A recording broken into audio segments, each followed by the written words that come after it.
আজকে আপনাদের মাঝে অসম্ভব মজাদার একটা রেসিপি নিয়ে চলে এসেছি, যেটা দেখলে আমার মনে হয় সবারই খেতে ইচ্ছে করবে। আজকে নিয়ে এসেছি হচ্ছে নেহারি রেসিপি। এটা আমার হচ্ছে আরও 10 দিন আগের ভিডিও হবে, আমি সময়ের কারণে ভিডিওটা আপলোড করতে পারিনি। তো চলেন শুরু করা যাক। আমাদের কোরবানির যে গরু, এই গরুর পুরো একদম সম্পূর্ণ নেহারিগুলো হচ্ছে এখানে হচ্ছে এক পোটলা, আরেকটা পোটলা ছিল, সেখান থেকে আমি কিছু উঠিয়ে রেখেছিলাম, কারণ এতগুলো রান্না করলে খাওয়া হবে না। যেগুলোর মধ্যে মাংস ছিল সেগুলো একদম আলাদা করে রেখেছি, কারণ এতগুলো দিলে খাওয়া হবে না।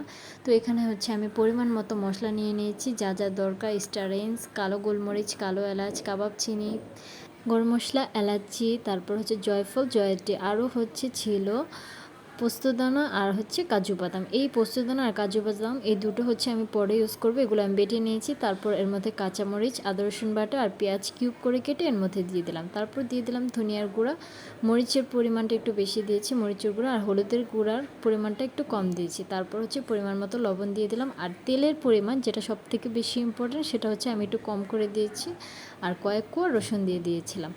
তারপর হচ্ছে এখানে যেহেতু এটা বলক আসতে অনেক বেশি টাইম লেগে যাবে, এই জন্য আগে আমরা পাতিলের মধ্যে গরম পানি করে রেখে দিয়েছিলাম। এখন হচ্ছে ডিরেক্ট গরম পানিটা এটার মধ্যে দিয়ে দিলাম, কারণ হচ্ছে এটা এত বড় একটি পাতিলে রান্না করা হচ্ছে, এটা প্রায় বলক আসতে আসতে প্রায় 1 ঘন্টার মতো সময় তো লাগবে। এর জন্য আমরা আগে থেকে গরম পানি চুলায় বসিয়ে রেখেছিলাম, ডিরেক্ট শুধু হচ্ছে এটার মধ্যে ঢেলে দিয়েছি। তো আমরা হচ্ছে 2 ঘন্টার মতো রান্না করেছি। রান্না করার পর হচ্ছে এখানে একটা বন্ডটি নিয়ে নিয়েছি, এটাকে হচ্ছে পানিতে ভিজিয়ে রাখবো।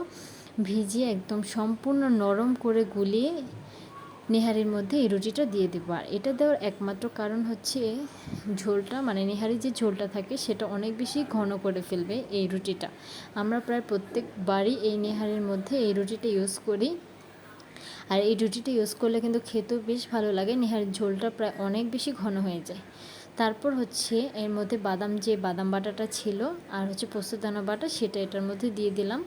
এটা আমি একটু পরে ইউজ করি, কারণ হচ্ছে ঘন হয়ে গেলে নিচে থেকে লেগে যেতে পারে, এই জন্য। তো আমার হচ্ছে এইদিকে রান্নাটা প্রায় শেষ। প্রায় আমরা 3 ঘন্টার মতো রান্না করেছি, আর দেখতে পাচ্ছ এখানে প্রায় অনেকটাই নরম হয়ে গিয়েছে। তারপর হচ্ছে আমি এখানে একটু পেঁয়াজ ভেজে নিচ্ছি। পেঁয়াজগুলো ভাজা হয়ে গেলে এর মধ্যে রসুন কুচি আর হচ্ছে শুকনো মরিচ দিয়ে দেবো। শুকনো মরিচগুলো ভাজা হয়ে গেলে সর্বশেষে হচ্ছে আমি এর মধ্যে আদা কুচি দিয়ে দেবো। এটা হচ্ছে আমি বাগার দিয়ে নিলাম। তারপর হচ্ছে নেহারের মধ্যে যে ঝোলটা ছিল, ঝোলগুলো ছিল, এই ঝোলগুলো এই বাগারের মধ্যে দিয়ে দিলাম। তারপর হচ্ছে আমি কিছু গরম মশলার গুঁড়ো আর হচ্ছে জিরের গুঁড়ো অ্যাড করলাম।